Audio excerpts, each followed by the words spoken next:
गौतम बुद्ध, बौद्ध धर्म के संस्थापक, ने अपने उपदेशों में ईश्वर की उपस्थिति पर विशेष ध्यान नहीं दिया। उनके धार्मिक और दार्शनिक दृष्टिकोण के अनुसार ईश्वर के अस्तित्व पर विचार करना पद की साधना और मुक्ति की प्राप्ति के लिए आवश्यक नहीं है। बुद्ध ने पीड़ा, उसकी उत्पत्ति और मुक्ति के मार्ग पर ध्यान केंद्रित किया। यह वीडियो बुद्ध के ईश्वर पर विचारों की समीक्षा करता है, उनके उपदेशों के दार्शनिक प्रभावों को समझाता है और यह दर्शाता है कि उनका दृष्टिकोण अन्य धार्मिक परंपराओं से कैसे भिन्न है। गौतम बुद्ध लगभग 5वीं से 4वीं सदी ईपू ने बौद्ध धर्म की स्थापना की और उन्होंने पीड़ा की प्रकृति, मोक्ष का मार्ग और वास्तविकता की समझ पर अपने उपदेश दिए। बुद्ध का दर्शन उन धार्मिक परंपराओं से अलग है जो एक सर्वशक्तिमान ईश्वर के अस्तित्व को मानती हैं। बौद्ध धर्म, विशेषकर इसके प्रारंभिक रूपों में, ईश्वर के अस्तित्व की पुष्टि नहीं करता बल्कि पीड़ा को समाप्त करने के व्यावहारिक तरीकों पर जोर देता है। यह वीडियो बुद्ध के ईश्वर के अस्तित्व पर विचार की पड़ताल करता है, उनके उपदेशों के दार्शनिक प्रभावों की जांच करता है और अन्य धार्मिक परंपराओं में उनके विचारों की तुलना करता है। बुद्ध के ईश्वर पर विचार। बुद्ध का मेटाफिजिकल प्रश्नों के प्रति दृष्टिकोण। गौतम बुद्ध ने उन मेटाफिजिकल प्रश्नों से बचने की कोशिश की जो पीड़ा को समाप्त करने के व्यावहारिक उद्देश्य में योगदान नहीं करते। सत्य के 4 आर्य सत्य और अन्य मुख्य उपदेशों में बुद्ध ने व्यावहारिक दृष्टिकोण पर जोर दिया। जब उन्हें ईश्वर के अस्तित्व के बारे में पूछा गया तो उन्होंने अक्सर मौन रहना या प्रश्न को पीड़ा और मुक्ति के व्यावहारिक मुद्दों की ओर मोड़ना पसंद किया। मध्यमा निकाय में बुद्ध ने ईश्वर के अस्तित्व पर चर्चा से बचते हुए तर्क किया कि ऐसे प्रश्न मोक्ष के लिए व्यावहारिक पथ की साधना से अप्रासंगिक हैं। बुद्ध का मुख्य ध्यान पीड़ा को समझने और उसे समाप्त करने के उपायों पर था। आत्मा की अवधारणा, अनंतता। बौद्ध धर्म का एक केंद्रीय सिद्धांत आत्मा की अवधारणा, अनंतता है, जो यह मानता है कि कोई स्थायी और अपरिवर्तनीय आत्मा नहीं है। यह विचार स्थायी ईश्वर के विचार को चुनौती देता है। बुद्ध के अनुसार स्थायी आत्मा या आत्मा का विश्वास लगाव और पीड़ा का कारण बनता है। चूंकि एक सृजनहार ईश्वर को अक्सर एक स्थायी और अपरिवर्तनीय प्राणी के रूप में देखा जाता है, आत्मा की अवधारणा स्वाभाविक रूप से ऐसे विचार को चुनौती देती है। अनंतलक्षणा सुत्ता में बुद्ध बताते हैं कि स्थायी आत्मा की धारणा पीड़ा का कारण बनती है। यह उपदेश दिव्य सृजनहार के विचार पर भी लागू होता है। यदि सभी चीजें अस्थायी और बिना स्थायी आत्मा के हैं, तो एक स्थायी सृजनहार देवता का विचार बौद्ध दृष्टिकोण के भीतर समस्या बन जाता है। परस्पर उत्पत्ति का सिद्धांत, प्रत्येतसमुपाद। परस्पर उत्पत्ति, प्रत्येतसमुपाद एक प्रमुख बौद्ध सिद्धांत है जो यह बताता है कि सभी घटनाएं एक दूसरे पर निर्भर होकर उत्पन्न होती हैं और आपस में जुड़ी होती हैं। यह सिद्धांत यह सुझाव देता है कि सब कुछ एक स्थिति में है और कोई भी तत्व, जिसमें एक सृजनहार भी शामिल है, ब्रह्मांड के अस्तित्व के लिए जिम्मेदार नहीं है। बुद्ध के अनुसार इस आपसी निर्भरता को समझने से व्यक्ति पीड़ा की प्रकृति और उसे समाप्त करने के मार्ग को पहचानने में सक्षम होता है। परस्पर उत्पत्ति का सिद्धांत सृजनहार ईश्वर की धारणा के विपरीत है, जो स्वतंत्र और एक तरफा ब्रह्मांड के अस्तित्व की शुरुआत करता है। इसके बजाय बौद्ध धर्म मानता है कि सब कुछ परिस्थितियों और कारणों से उत्पन्न होता है, जो प्राकृतिक दृष्टिकोण को प्रकट करता है, न कि धार्मिक दृष्टिकोण को। दार्शनिक प्रभाव। धार्मिक बहस की तुलना में व्यावहारिक ज्ञान पर जोर। धर्मशास्त्र की बहस के बजाय व्यावहारिक पहलुओं पर ध्यान केंद्रित करके बौद्ध धर्म आध्यात्मिकता और दर्शन की दिशा बदलता है। बुद्ध के उपदेश व्यक्तिगत अनुभव, नैतिक व्यवहार और मानसिक अनुशासन को महत्व देते हैं, जबकि देवत्व के अस्तित्व पर दार्शनिक बहस की तुलना में यह व्यावहारिक दृष्टिकोण बौद्ध धर्म को विविध दर्शकों के लिए सुलभ और प्रासंगिक बनाता है, चाहे उनकी धार्मिक मान्यताएं कुछ भी हों। नैतिक जीवन और व्यक्तिगत जिम्मेदारी। सृजनहार देवता के अस्वीकार के साथ बौद्ध धर्म व्यक्तिगत जिम्मेदारी और नैतिक जीवन पर अधिक जोर देता है। एक दिव्य पर्यवेक्षक के बिना व्यक्तियों को अपने कार्यों और दूसरों पर उनके प्रभाव के लिए जिम्मेदार ठहराया जाता है। बौद्ध धर्म के नैतिक सिद्धांत, जैसे कि सही वाक्य, सही क्रिया और सही आजीविका, इस समझ पर आधारित है कि मानव व्यवहार के परिणाम होते हैं और व्यक्तिगत विकास पीड़ा से मुक्ति प्राप्त करने के लिए महत्वपूर्ण है। धार्मिक परंपराओं के साथ तुलनात्मक विश्लेषण। बुद्ध के सृजनहार देवता के अस्तित्व पर दृष्टिकोण धार्मिक परंपराओं के साथ एक स्पष्ट विपरीत प्रस्तुत करता है, जो एक दिव्य सृजनहार पर जोर देती है। जैसे कि ईसाई धर्म, इस्लाम और हिंदू धर्म में ईश्वर का अस्तित्व विश्वास प्रणाली का केंद्रीय हिस्सा होता है, जो सृजन, नैतिकता और जीवन के उद्देश्य को समझने के लिए एक ढांचा प्रदान करता है। इसके विपरीत बौद्ध धर्म का ध्यान आत्मोन्नति और मुक्ति पर है, जो अस्तित्व और नैतिकता के प्रश्नों को संबोधित करने के लिए एक अलग दृष्टिकोण प्रस्तुत करता है। आधुनिक प्रासंगिकता। अंतर्धार्मिक संवाद।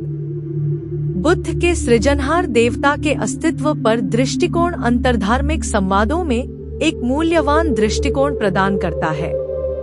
धार्मिक परंपराओं से परे आध्यात्मिकता के गैरदैविक दृष्टिकोण पर जोर देकर बौद्ध धर्म एक वैकल्पिक दृष्टिकोण प्रदान करता है और मानव अनुभवों जैसे कि पीड़ा और अर्थ की खोज पर चर्चा को प्रोत्साहित करता है।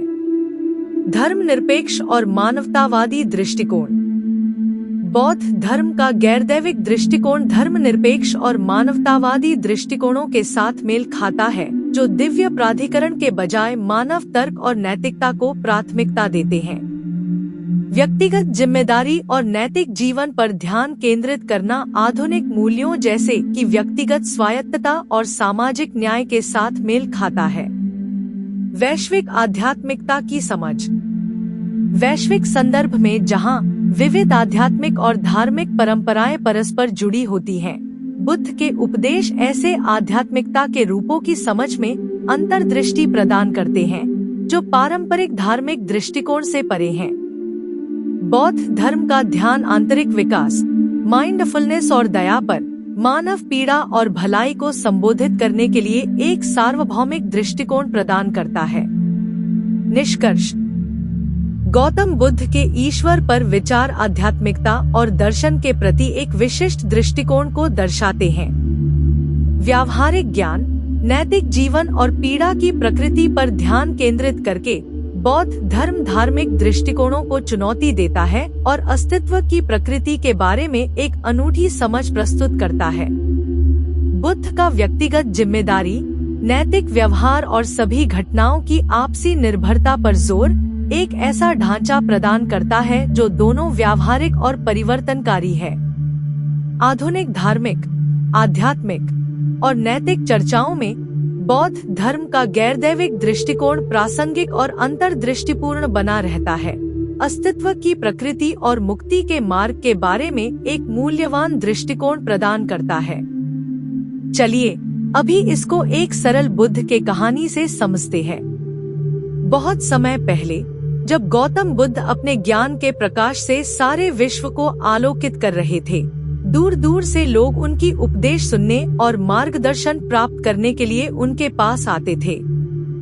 बुद्ध के जीवन का मुख्य उद्देश्य था पीड़ा का अंत और मुक्ति का मार्ग दिखाना।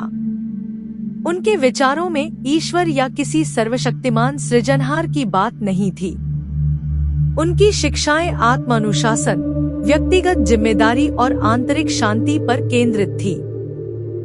फिर भी उनके समय के बहुत से लोग, जो अन्य धर्मों के अनुयायी थे, ईश्वर के अस्तित्व पर अपने प्रश्न लेकर बुद्ध के पास आते। यही एक कहानी है ऐसे एक साधु की, जिसने एक दिन बुद्ध से ईश्वर के अस्तित्व पर प्रश्न किया और उससे जुड़े रहस्य को समझने का प्रयास किया। गंगा के किनारे स्थित एक छोटे से गांव में एक साधु रहते थे, जिनका नाम वरुण था। वह एक पुराने देवतावादी मत के अनुयायी थे और उनका मानना था कि सृजन, जीवन और मृत्यु सब कुछ एक सर्वशक्तिमान ईश्वर द्वारा नियंत्रित किया जाता है। उनके मस्तिष्क में हमेशा यह प्रश्न घूमता था कि आखिर इस संसार को किसने बनाया? इस जीवन के पीछे कौन सी शक्ति है? क्या वास्तव में कोई ईश्वर है? साधु वरुण ने बुद्ध के ज्ञान और शिक्षाओं के बारे में सुना था और वे उनसे मिलने का निश्चय करते हैं।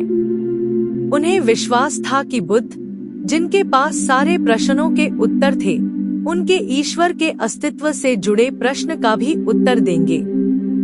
वरुण कई दिनों की यात्रा के बाद अंततः बुद्ध के स्थान पर पहुँचे।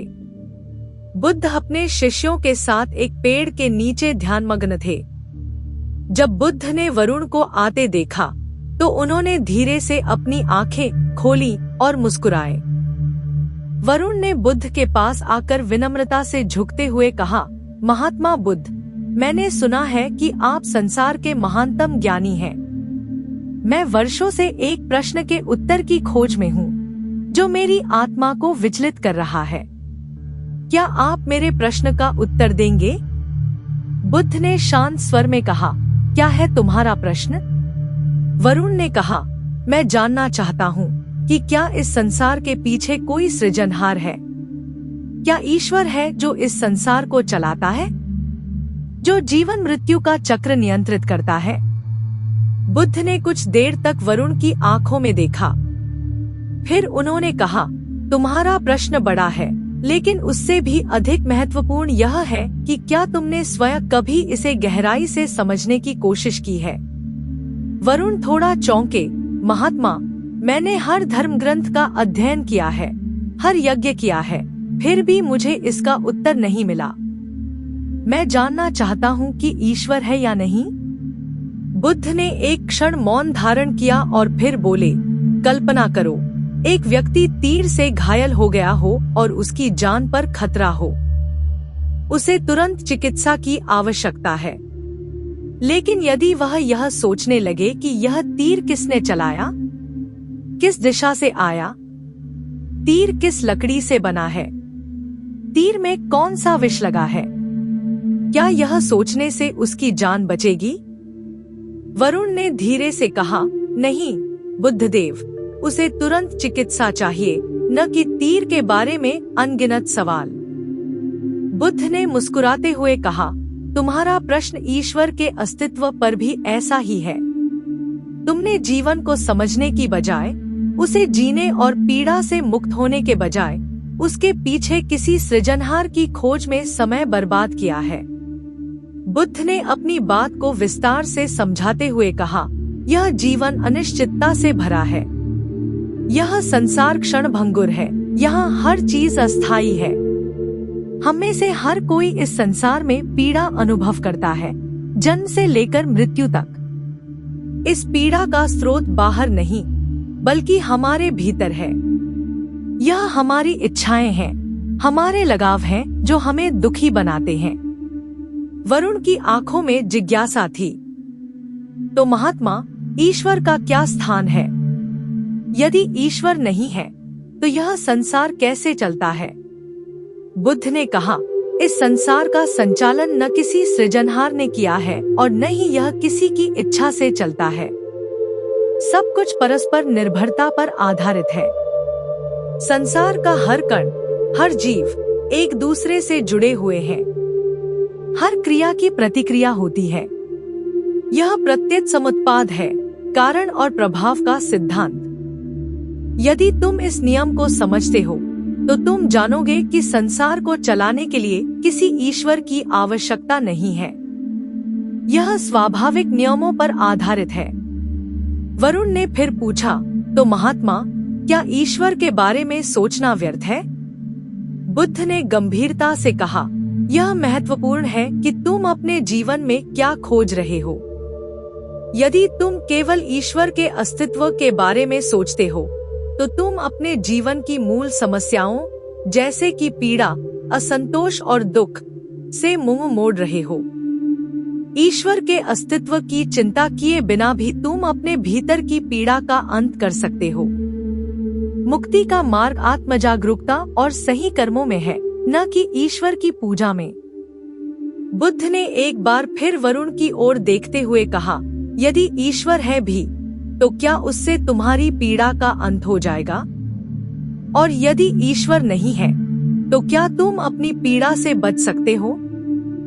इन प्रश्नों के उत्तर तुम्हारे भीतर हैं, न कि किसी दिव्य सत्ता के अधीन। वरुण बुद्ध की बातों से गहरे प्रभावित हुए।